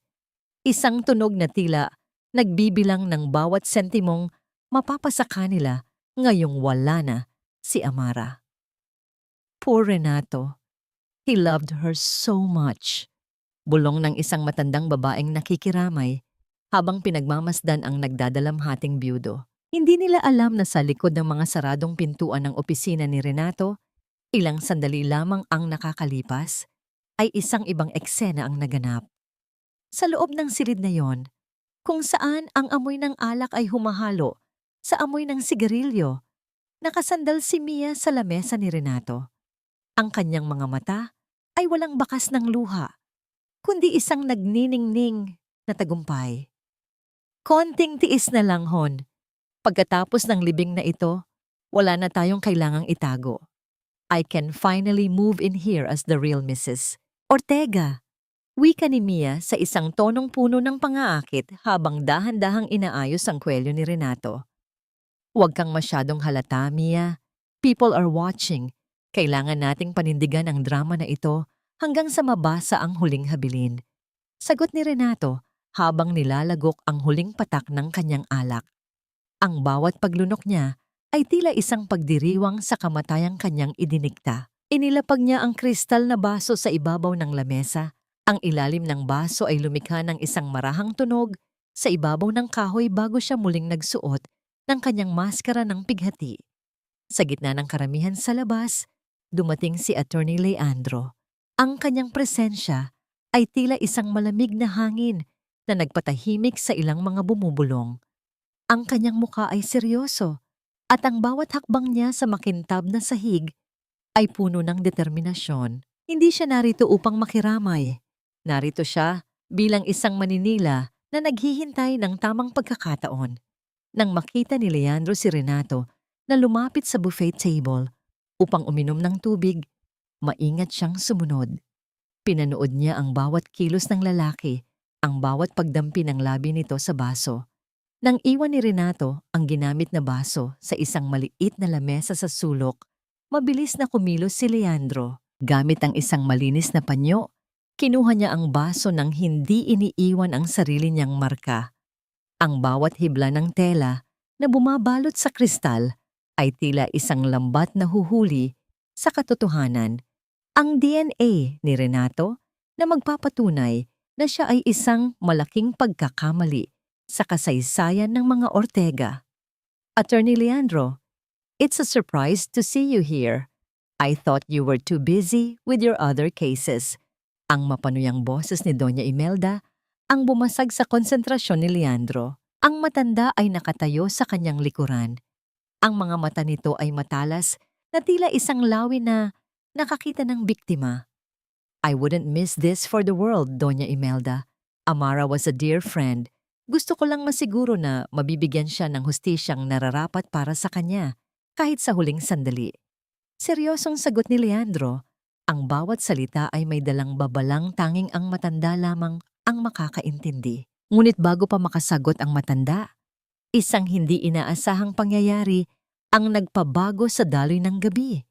Ang malalaking pintuan ng bulwagan ay muling bumukas at isang lalaking nakasuot ng mamahaling Amerikana ang pumasok. Hindi siya pamilyar sa sinuman sa silid, ngunit ang kanyang tindig ay puno ng awtoridad. Hawak niya ang isang itim na folder na may selyo ng isang sikat na law firm mula sa Maynila. I am Attorney Victoriano. I represent a special instruction from the late Don Teodoro Ortega regarding a contingency clause in his will. Ang malakas na pahayag ng lalaki na umalingaw-ngaw sa buong bulwagan, dahilan upang mapatigil ang lahat, pati na ang mga kasambahay na naghahain ng pagkain. Ang mukha ni Doña Imelda ay biglang namutla. Ang kanyang tranghat ay tila naging mas mabigat sa kanyang kamay. Ang bawat tibok ng puso ni Renato ay tila isang mabilis na pagtambol sa kanyang dibdib. Isang dihusi? Ngayon, sa gitna ng burol. Isang lihim na hindi man lang nalaman ni Imelda ang nagbabadyang mabuksan. Ang bawat hininga sa loob ng silid ay tila nagpigil, habang ang misteryosong abogado ay dahan-dahang lumalakad patungo sa harap ng kabaong. Ang bawat tunog ng kanyang sapatos sa sahig ay tila isang hatol na dumarating. Ano ang nilalaman ng huling habilin ni Don Teodoro na maaaring bumura sa lahat ng pinaghirapan ni Renato at Imelda? At paano ito makakaapekto sa plano ni Amara na muling bumangon mula sa kanyang peking kamatayan? Ang puting papel na hawak ni Leandro sa loob ng kanyang madilim na opisina ay tila bumibigat sa bawat segundong lumilipas, na tila ba ang manipis na hibla ng material na ito ay naglalaman ng bigat ng isang buong bundok. Ang liwanag ng buwan na sumisilip sa bintana ay tumatama sa mga dulo ng titik na nagpapatunay sa katotohanang matagal nang itinatago sa ilalim ng mga engrandeng apelyido. Ang tinta ay malinaw at walang pag-aalinlangan. Si Renato ay walang anumang biolohikal na koneksyon sa yumaong Don Teodoro Ortega. Ang bawat hibla ng kanyang pagkatao ay binuo sa isang pundasyon ng kasinungalingan, isang huwad na tagapagmana na pilit na nagnanakaw ng liwanag mula sa tunay na nagmamay-ari nito. Sa kabilang dako, ang gabi sa Vigan ay tila isang malaking telon na nagtatago sa anino ni Amara. Sa tulong ng kadiliman at ng kanyang kaalaman, sa bawat sulok ng dinhitsud, dahan-dahan siyang nakapasok sa loob ng mansyon. Ang bawat bahagi ng sahig na gawa sa nara ay tila nagrereklamo sa ilalim ng kanyang maingat na paghakbang. Lumilikha ng mga marahang tunog ng kahoy na tila nagbibigay babala sa mga nananahan sa loob. Ang kanyang puso ay tila isang mabilis na tambol na tumatama sa kanyang dibdib. Ngunit ang kanyang determinasyon ay mas matibay pa sa anumang takot. Lumapit siya sa banto, ang banal na sulok kung saan ang amoy ng lumang kandila at tuyong insenso ay nananatili sa hangin. Ang mga estatwa ng mga santo ay tila nakatitig sa kanya nang may halong panghuhusga at awa habang dahan-dahan siyang lumuluhod sa harap ng altar. Hinanap ng kanyang mga daliri ang maliit na puwang sa ilalim ng base ng banto. Ang lihim na lagayan na binanggit sa talaarawan ng kanyang ama. Sa isang maingat na paghila, bumukas ang isang maliit na bahagi ng kahoy, naglalabas ng isang luma at nangangalawang na kahon na gawa sa lata. Sa loob ng kahon ay natagpuan ni Amara ang mga liham ng pananakot at tungtiyan na isinulat ng isang lalaking nagngangalang Ricardo, ang tunay na ama ni Renato. Ang bawat salita sa papel ay tila matalim na hiwa na tumatama sa dangal ni Doña Imelda. Ngunit ang higit na nakakapangilabot ay ang isang maliit na bote na nakabalot sa itim na tela, naglalaman ng puting pulbos na pamilyar sa kanyang paningin. Ito ang taktin, ang parehong sangkap na nagdulot ng trahedya sa kanyang ina at siyang unti-unting sumisira sa kanyang sariling buhay. Nahanap mo rin sa wakas ang iyong hinahanap, hindi ba? Ang isang malamig na tinig ang bumasag sa katahimikan ng silid. Napatigil ang mundo ni Amara. Ang kanyang buong katawan ay nanigigas nang marinig ang tunog ng tranghat na dahan-dahang nagkikiskisan sa bawat daliri ni Doña Imelda. Ang matanda ay nakatayo sa may pintuan. Ang kanyang anino ay humahaba sa sahig at tila isang dambuhalang halimaw na handang lumamon. Ang bawat paggalaw ng mga butil ng rosaryo ay lumilikha ng isang marahang tunog sa katahimikan. Isang tunog na tila nagbibilang ng natitirang sandali ni Amara. "Who are you? Bakit ka narito sa loob ng bahay ko sa gitna ng gabi?" Tanong ni Doña Imelda sa isang tonong puno ng paghihinala. Bagaman hindi niya maaninag nang maayos ang mukha ni Amara dahil sa suot nitong belo at sa dilim ng silid. Ang matanda ay humakbang ng mas malapit. Ang kanyang mga mata ay nanunuri na tila isang lawi. Pinigilan ni Amara ang kanyang paghinga. Ang kanyang mga kamay ay mahigpit na nakakuyom sa nahanap niyang kahon. Ang bawat tibok ng kanyang puso ay tila naririnig sa buong silid. Alam niyang isang maling galaw lamang ay mabubuking ang kanyang pagpapanggap. Ngunit sa halip na tumakbo, nanatili siyang nakatayo ng tuwid. Ang kanyang diwa ay naghahanda para sa isang pagtataggapo na matagal na niyang inasam sa kanyang mga panaginip. Ang multo ng nakaraan ay hindi kailanman nananatiling nakabaon, Doña Imelda. Laging may paraan ng katotohanan upang muling sumibol mula sa ilalim ng banto. Ang mahinang bulong ni Amara sa isang boses na sadyang binago, ngunit may dalang kapangyarihan na nagpatigil sa paghakbang ng matanda. Ang mukha ni Doña Imelda ay nabalutan ng isang matinding sindak. Ang kanyang mga kamay ay nanginginig na nagakrus sa kanyang dibdib habang ang kanyang tranghat ay tila naging isang mabigat na kadena. Naniniwala ang matanda sa mga espiritu at sa sandaling iyon, ang presensya ni Amara ay tila isang tunay na sumpa na nagbalik upang singilin siya sa lahat ng kanyang mga kasalanan. Sa gitna ng madilim na silid, ang labanan sa pagitan ng kasinungalingan at ng katotohanan ay tila isang mitya na handa nang sumabog sa anumang sandali. Ang bawat hibla ng pulang sutla ng kanyang suot na bestido ay tila isang dumadaloy na ilog ng dugo at tapang sa gitna ng malamlam na liwanag ng silid. Para kay Amara, ang kulay na ito ay hindi lamang simbolo ng karangyaan. Ito ang kulay ng muling pagsilang mula sa mga abo ng pagtataksil. Habang tinititigan niya ang kanyang sarili sa salamin, ang kanyang mga mata ay hindi na nagpapakita ng bakas ng babaeng biktima ng taktin. Ang kanyang mga pisngi ay muling nagkaroon ng kulay at ang kanyang tindig ay tila isang matibay na haligi ng antigo na hindi kayang tibagin ng anumang bagyo. "You look stunning, Amara." Tila isang reynang handang bawiin ang kanyang trono. Ang mahinang wika ni Leandro habang dahan-dahang pumapasok sa silid. Ang abogado ay nakasuot ng formal na suit. Ang kanyang mukha ay seryoso, ngunit may bakas ng paghanga sa kanyang mga mata. Inilapag niya ang isang itim na folder sa lamesa. Ang marahang tunog ng papel sa ibabaw ng kahoy ay tila isang hudyat ng nalalapit na giyera.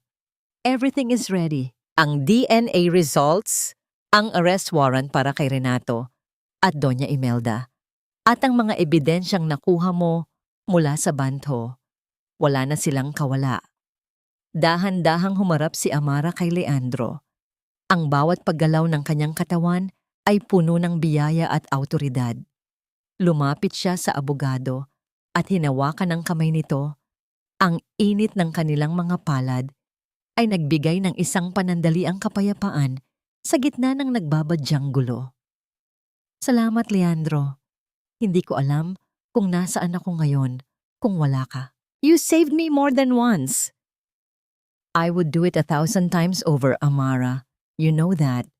Sagot ni Leandro sa isang tonong puno ng katapatan. Ang kanyang pagtitig ay may dalang isang uri ng pag-ibig na matagal na niyang itinatago sa likod ng kanyang profesionalismo. Sa sandaling iyon, ang katahimikan ng silid ay binalot ng isang matamis na tensyon, isang kilig, na tila isang lihim na panalangin na sa wakas ay nabigyang tugon. Samantala, sa loob ng dinhitso ng mga Ortega sa Vigan, ang kapaligiran ay puno ng kagalakan at pagdiriwang. Ang sulyap ng mga matatangkad na kristal na chandelier ay tila nagpapamukha ng isang huwad na tagumpay.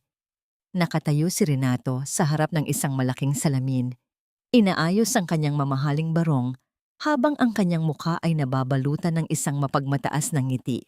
Ngayong gabi, ang kanyang opisyal na pag-upo bilang bagong pangulo ng Antigo, ang korona ng yaman na matagal na niyang ninanais. Sa kanyang tabi, si Mia ay abala sa pag-aayos ng kanyang mga hiyas. Ang bawat brilyante sa kanyang leeg ay tila ninakaw na liwanag mula sa buhay ni Amara. Isipin mo na lang, Hon, bukas, lahat ng ito ay atin na talaga. No more pretending. No higit na kailangan nating magtago. Masayang wika ni Mia habang dahan-dahang hinahaplos ang braso ni Renato. Ang boses ng babae ay puno ng katusuhan. Tila isang ahas na naglalaway sa harap ng kanyang biktima. Ngunit bago tumungo sa malaking bulwagan, may isang huling misyon si Amara. Gamit ang isang lihim na lagusan na tanging ang mga tunay na Ortega lamang ang nakakaalam, muli siyang nakapasok sa silid ni Liara. Ang bango ng kanyang anak ay agad na bumalot sa kanyang sistema, isang amoy na tila nagbibigay ng walang hanggang lakas. Natutulog ang bata. Ang maliit nitong mukha ay tila isang anghel sa gitna ng madilim na mundo. Dahan-dahang lumuhod si Amara sa tabi ng kama ni Liara. Ang kanyang mga daliri ay marahang humaplos sa buhok ng anak, isang haplos na puno ng pangako at pag-ibig. Konting tiis na lang, anak. Mommy is here. Pagkatapos ng gabing ito, wala nang maghihiwalay sa atin. We will start a new life, malayo sa mga halimaw na ito. Bulong niya sa hangin. Ang bawat salita ay tila isang sumpa ng proteksyon. Ang marahang paghinga ng sanggol ay nagsilbing musika sa kanyang pandinig. Sapat upang patigasin ang kanyang loob para sa huling pagtutuos. Lumabas si Amara mula sa dinhitso at sumakay sa sasakyan kung saan naghihintay si Leandro. Ang bawat pag-ikot ng gulong sa kalsadang gawa sa bato ay tila isang pagbibilang ng natitirang sandali ng kaligayahan ni Renato at Imelda. Ang Vatda Ilocos ay malayo na sa kanyang isipan. Ang tanging mahalaga ngayon ay ang sining ng restorasyon, ang muling pagbabalik ng karangalan sa pangalan ng kanyang ama. Nang makarating sila sa tapat ng malaking silya ng Antigo, kung saan ang mga bisita at media ay naghihintay, huminga ng malalim si Amara. Ang kulay ng kanyang bestido ay tila nagliliyab sa ilalim ng mga ilaw ng sasakyan. Inayos niya ang kanyang belo. Tinitiyak na ang bawat detalye ng kanyang anyo ay perpekto para sa kanyang muling pagpapakita. Ready? Tanong ni Leandro habang nakatingin sa kanya ng may buong pagtitiwala. Tumango si Amara. Ang kanyang mga mata ay matalas at puno ng kapangyarihan. Tapos na ang pagtulog ng Reyna, Leandro. gising na ang hustisya. Ang malalaking pintuan ng silya ay dahan-dahang bumukas sa pamamagitan ng mga tauhan ni Leandro. Ang nakakasilaw na liwanag mula sa loob at ang bawat pagkislap ng mga kamera ay sumalubong sa kanyang pagdating. Sa gitna ng katahimikan ng lahat, ang tanging maririnig ay ang matatag at may awtoridad na tunog ng kanyang mga sapatos sa makintab na sahig. Ang lahat ng mata ay napabaling sa pintuan at sa bawat segundo ng kanilang pagtataka ay ang pagbagsak ng mundo ni Renato at Imelda. Sino ang babaeng nakapula na tila nagmula sa kabilang buhay upang sirain ang gabi ng kanilang tagumpay? Ang bawat hininga sa loob ng bulwagan ay tila nagpigil habang ang anino ni Amara ay unti-unting lumalapit sa altar ng kanilang mga kasinungalingan. Ang katahimikan sa loob ng malawak na bulwagan ng Antigo ay tila isang mabigat na telon na biglang bumagsak nang bumukas ang malalaking pintuan. Ang bawat pagtama ng takong ng sapatos ni Amara sa makintab na marmol ay lumilikha ng isang matatag at may awtoridad na ritmo. Isang tunog na tila nagbibilang ng bawat kasalanang dapat ng pagbayaran. Ang sikat ng mga kristal na chandelier ay tumama sa kanyang pulang bestido na nagmukhang isang naglalagablab na apoy sa gitna ng mga taong nakasuot ng itim at puti. Ang bawat hininga sa loob ng silid ay tila nagpigil at ang tanging maririnig ay ang marahang pag-aspas ng kanyang mahabang laylayan sa sahig. Ang kristal na baso sa kamay ni Renato ay dahan-dahang nadulas at nagkadurog-durog sa sahig, nagkakalat ng libu-libong maliliit na piraso na tila mga bituin sa gitna ng dilim.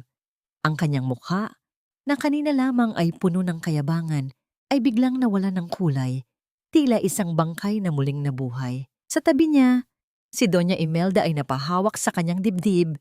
Ang kanyang tranghat ay nalaglag mula sa kanyang nanginginig na mga daliri, habang si Mia ay napaatras nang may kasamang tili ng sindak na pilit niyang pinipigilan sa loob ng kanyang lalamunan.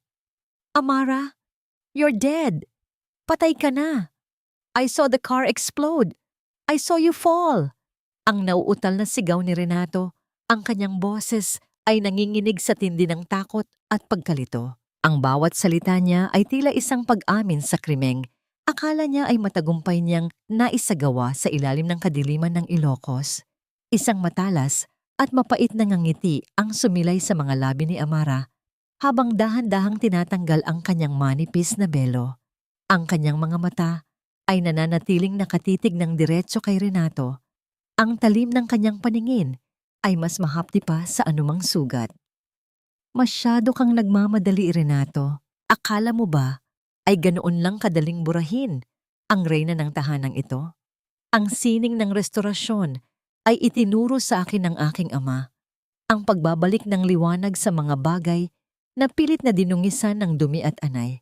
At ngayong gabi, ang Antigo ay muling malilinis mula sa inyong mga kasinungalingan." Humakbang si Attorney Leandro patungo sa harap. Hawak ang isang makapal na folder na may selyo ng kapulisan at ng korte. Ang bawat pahina ng dokumento na kanyang inilalabas ay tila mga bala na tumatama sa bawat depensa ni Renato at Imelda. "Everything is here, Renato.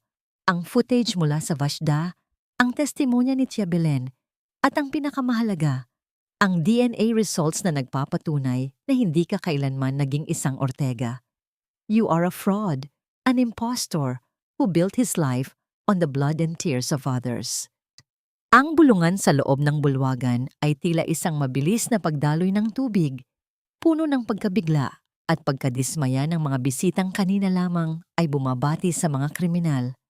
Ang bawat pagkislap ng mga kamera ng media ay tila mga kidlat na tumatama sa nanginginig na katawan ni Doña Imelda.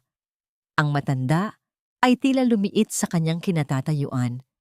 Ang kanyang maskara ng kabanalan ay tuluyan ng natunaw sa harap ng katotohanan. "Hindi totoo yan. Sinisiraan niyo lang kami.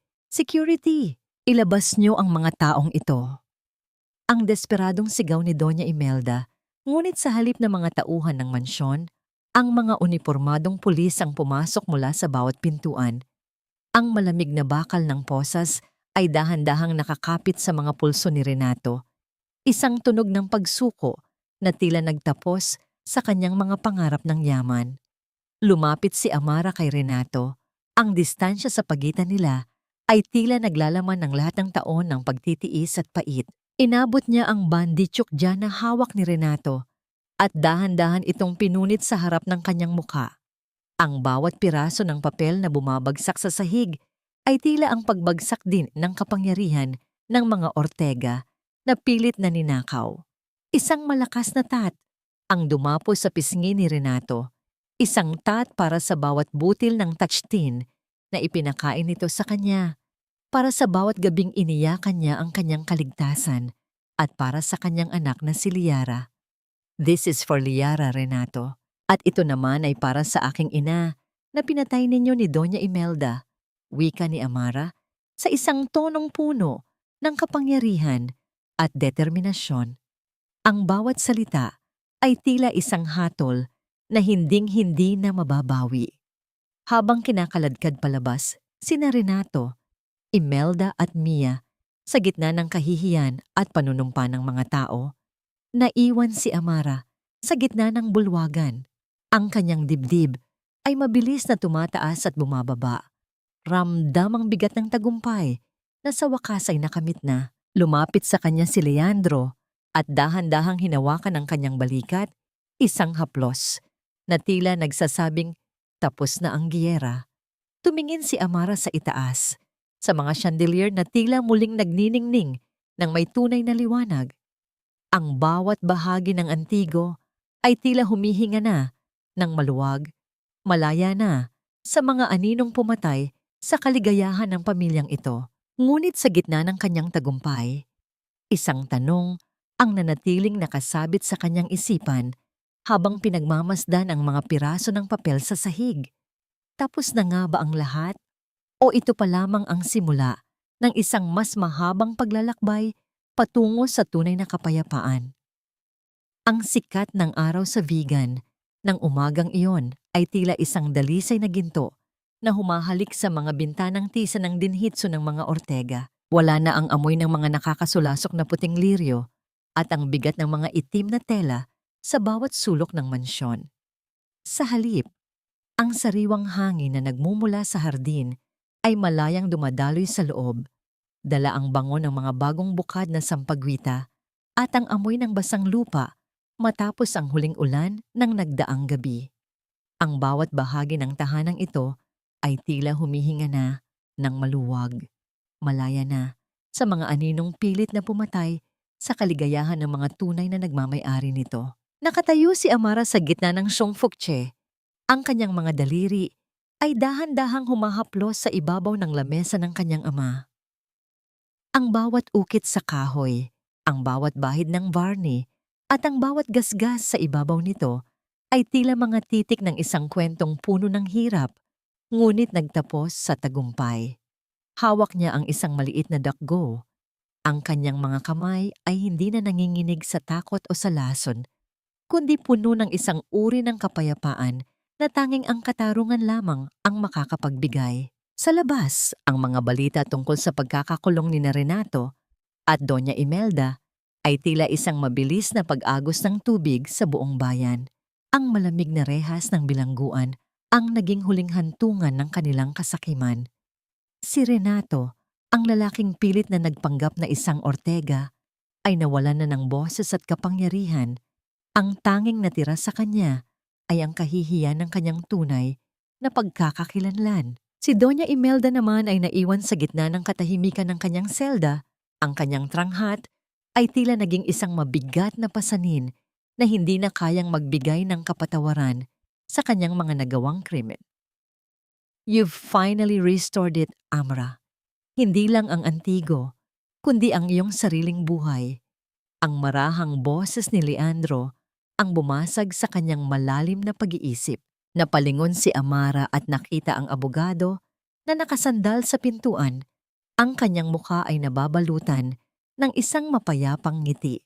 Lumapit si Leandro at dahan-dahang inilapag ang isang folder sa lamesa, ang mga huling dokumentong nagpapatunay na si Liara ang nag-iisang tagapagmana ng lahat ng ari-arian ng pamilya Ortega sa ilalim ng pangangalaga ni Amara. Hindi ko ito magagawa kung wala ka, Leandro. You were the one who saw through the cracks, who believed in a broken masterpiece like me. Sagot ni Amara sa isang tonong puno ng emosyon. Humakbang siya nang mas malapit at hinawakan ng kamay ni Leandro. Ang init ng kanilang mga palad ay tila isang pangako ng bagong simula. Isang ugnayang hindi nabuo sa yaman, kundi sa sakripisyo at katapatan.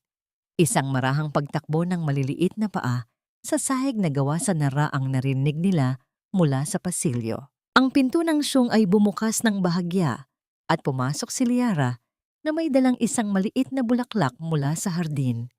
Ang tawa ng bata ay tila isang matamis na himig na pumuno sa bawat sulok ng silid. Isang tunog na matagal na ipinagkait sa loob ng mansyong naging kulungan ng kanilang kaligayahan. Mabilis na lumapit ang bata kay Amara. Ang maliliit nitong braso ay yumakap ng mahigpit sa binti ng kanyang ina. Isang yakap na tila nagsasabing hinding-hindi na sila muling magkakawalay. Inabot ni Liara ang dilaw na santan. Ang mga talulot nito ay may bakas pa ng hamog. Isang simpleng alay na higit pa sa halaga ng lahat ng gintong ninakaw ni Renato. Mommy, look. Pretty flower for you. No more sad, okay? Ang malambing na wika ni Liara sa tonong puno ng inosenteng pag-ibig. Ang bawat salita ng bata ay tila isang lunas na tuluyang nagpahilom sa huling sugat sa puso ni Amara. Dahan-dahan siyang lumuhod upang mapantayan ng anak. Hinalikan ng noo nito ng matagal at hinayaan ang kanyang mga luha na pumatak. Hindi na dahil sa pait, kundi dahil sa labis na pasasalamat sa tadhana. Tumingin si Amara kay Leandro na nakatayo lang sa gilid at pinagmamasdan silang mag-ina ng may basang mga mata. Sa bawat tibok ng kanyang puso, nararamdaman niya ang matatag na pundasyong itinayo ni Leandro sa gitna ng bagyong dumaan sa kanilang mga buhay. Ang bawat tibok ay hindi na puno ng kaba o lason, kundi ng isang uri ng pasasalamat na ngayon lamang niya tunay na naramdaman. Dahan-dahang lumapit si Leandro, ang kanyang bawat hakbang sa kahoy na sahig ay maingat at puno ng paggalang, tila ayaw niyang mabasag ang napakagandang tanawing ito ng mag-ina. Inabot ni Leandro ang kanyang kamay at marahang hinaplos ang pisngi ni Amara, isang haplos na kasing lambot ng telang seda, ngunit kasing tibay ng mulawin ng pangako. Ang init ng kanyang palad ay tila isang huling gamot na nagpatahimik sa lahat ng natitirang sakit sa sistema ni Amara. Sa gitna ng liwanag na nagmumula sa bintana, ang kanilang mga mata ay nagtagpo, nag-uusap sa isang wikang hindi nangangailangan ng mga salita. Isang wika ng pag-unawa, ng pagtitiis, at ng isang pag-ibig na handang maghintay hanggang sa muling mabuo ang lahat ng nagkalamat. Everything is where it should be now, Amara. The Antigo is finally breathing again. And so are you. Ang mahinang bulong ni Leandro, ang kanyang boses ay tila isang mainit na yakap sa gitna ng malamig na umaga. Ang bawat kataga niya ay may dalang katiyakan na wala ng aninong mga ngahas na lumapit sa kanilang muli. Hindi ka na muling maglalakad sa dilim. I promise you that. Ngumiti si Amara. Ang kanyang mga mata ay nagniningning sa ilalim ng sikat ng araw. Isinandal niya ang kanyang ulo sa balikat ni Leandro habang karga ang kanyang anak. Ramdamang tibok ng puso ng lalaking naging angkla niya sa gitna ng dagat ng pagtataksil. Sa labas, ang Bachda Ilocos ay isa na lamang malayong alaala ng isang bangungot na tapos na. Ang tanging mahalaga ngayon ay ang sining ng kanilang bagong simula. Ang restorasyon ng isang pamilyang binuo hindi ng dugo ng kasamaan, kundi ng katapatan at wagas na pagmamahal. Dahan-dahan silang lumabas ng siyong, dala ang bango ng sariwang kahoy at ang tawa ni Liara na tila isang awit ng tagumpay. Ang bawat hakbang nila patungo sa hardin ay puno ng pag-asa, habang ang anino ng Denhitsu ay dahan-dahang napapalitan ng liwanag ng katotohanan. Ngunit sa likod ng kanilang kaligayahan, isang maliit na katanungan ang nananatiling nakasabit sa puso ni Amara habang pinagmamasdan ang malawak na lupain ng mga Ortega. Sapat na nga ba ang katarungan upang tuluyang mabura ang lahat ng pait ng nakaraan? O mayroon pa bang isang huling lihim na naghihintay na mabuksan sa gitna ng kanilang bagong natagpuang kapayapaan? Ang langit sa dalampasigan ng Ilocos ay nababalutan ng isang napakagandang timpla ng kulay kahel, rosas at lila. Isang tanawin na tila isang huling obra maestra ng araw bago ito tuluyang magpahinga sa kailaliman ng dagat. Ang bawat paghampas ng banayad na alon sa maputing buhangin ay lumilikha ng isang marahang musika sa katahimikan, isang tunog na tila naglilinis sa bawat bakas ng pait na iniwan ng nagdaang bagyo sa buhay ni Amara. Wala na ang takot, wala na ang lason, at wala na ang mga aninong pilit na humihila sa kanya patungo sa kadiliman. Sa bawat hininga niya ng sariwang hangin na may amoy ng alat at kalayaan, nararamdaman niya ang tunay na kahulugan ng muling pagsilang. Nakatayo si Amara sa pampang, ang kanyang mga paa ay dahan-dahang binabasa ng malamig na tubig dagat. Hawak niya ang kamay ni Liara, na ngayon ay masiglang tumatalon sa tuwa habang hinahabol ang mga maliliit na bula na iniiwan ng mga alon. Ang tawa ng kanyang anak ay tila isang banal na himig na nagpapatunay na ang lahat ng kanyang sakripisyo ay nagbunga ng isang matamis na tagumpay. Sa bawat pagkislap ng mga mata ni Liara, nakikita ni Amara ang isang kinabukasan na puno ng liwanag, malayo sa mga kasinungalingan ng Denhitsu ng mga Ortega. "Mommy, look at the sun. It's sleeping now, right?" Ang masayang tanong ni Liara habang nakaturo sa abot tanaw. Ngumiti si Amra at binuhat ang kanyang anak. Isinandal ang kanyang pisngi sa malambot na balat ng bata. "Yes, anak. The sun is resting so it can bring a brighter morning tomorrow. Just like us, we are now ready for a new day." Bulong niya nang may kasamang halik sa noo ng sanggol. Ang bawat tibok ng puso ni Liara sa kanyang dibdib ay tila isang pangako na hinding-hindi na niya hahayaang may anumang panganib na lumapit dito. Naramdaman ni Amara ang isang mainit na presensya sa kanyang likuran. Isang pamilyar na kamay ang dahan-dahang pumulupot sa kanyang baywang at ang isang balikat na naging sandigan niya sa gitna ng unos ay muling nagbigay sa kanya ng init. Si Leandro ay nakatayo sa kanyang tabi.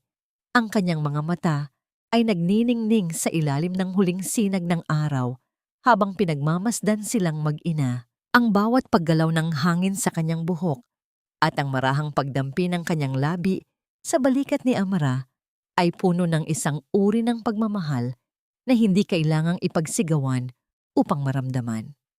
Naisip ko lang, Amara, ang restorasyon ay hindi lang pala tungkol sa pagbabalik ng ganda ng isang bagay.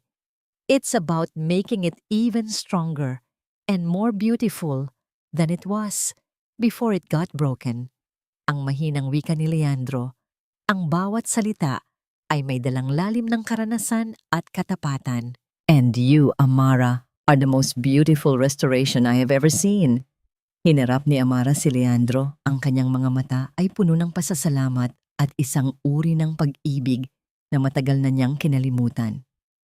Sa gitna ng dahan-dahang pagdidilim ng paligid, ang kanilang mga mukha ay naglapit, hanggang sa ang kanilang mga hininga ay maging isa. Ang kanilang nuhon ay hindi lamang isang simbolo ng pagnanasa, kundi isang selyo ng kapayapaan at ng isang bagong tipan. Isang nuhon na nagbubura sa bawat lasang tatin at bawat pait ng pagtataksil. Pinalitan ito ng tamis ng katotohanan at ng pag-asang hinding-hindi na maglalaho. Napagtanto ni Amara na ang pagpapatawad ay hindi nangangahulugang kailangang kalimutan ang lahat ng nangyari. Pinatawad na niya ang kanyang sarili sa pagiging mahina noon at sa wakas ay pinalaya na niya ang kanyang puso mula sa kadena ng puot kina Renato at Imelda. Hahayaan na niya ang batas at ang tadhana na humawak sa kanilang mga buhay habang siya ay abala sa pagbuo ng isang mundong puno ng pag-aaruga. Ang tunay na pamilya ay hindi laging nanggagaling sa parehong dugo, kundi sa mga taong handang manatili sa iyong tabi kahit na ikaw ay durug-durug na. Inilapag ni Amara si Liara sa buhanginan at muling hinawakan ang kamay ni Leandro. Habang sila ay dahan-dahang naglalakad palayo sa dalampasigan, ang kanilang mga anino ay humahaba sa buhangin, tila tatlong magkakaugnay na guhit na hindi na muling mapaghihiwalay. Ang dinhitso ng mga Ortega ay mananatiling isang bahagi ng kanyang kasaysayan, ngunit ang kanyang puso ay nahanap na ang tunay nitong tahanan sa piling ng katarungan at ng wagas na pag-ibig. Ang bawat bituin na nagsisimulang sumilip sa langit ay tila mga saksi sa isang buhay na muling nabuo mula sa mga abo. Ang sining ng restoration ni Amara ay tapos na. Ang kanyang masterpiece ay ang kanyang sariling kaligayahan, isang sining na hinding-hindi na muling makukulayan ng anumang kasinungalingan. Sa gitna ng katahimikan ng gabi, ang tanging maririnig ay ang marahang paghampas ng dagat, isang paulit-ulit na paalaala na pagkatapos ng bawat unos ay laging may isang payapang dalampasigan na naghihintay sa bawat sugatang kaluluwa.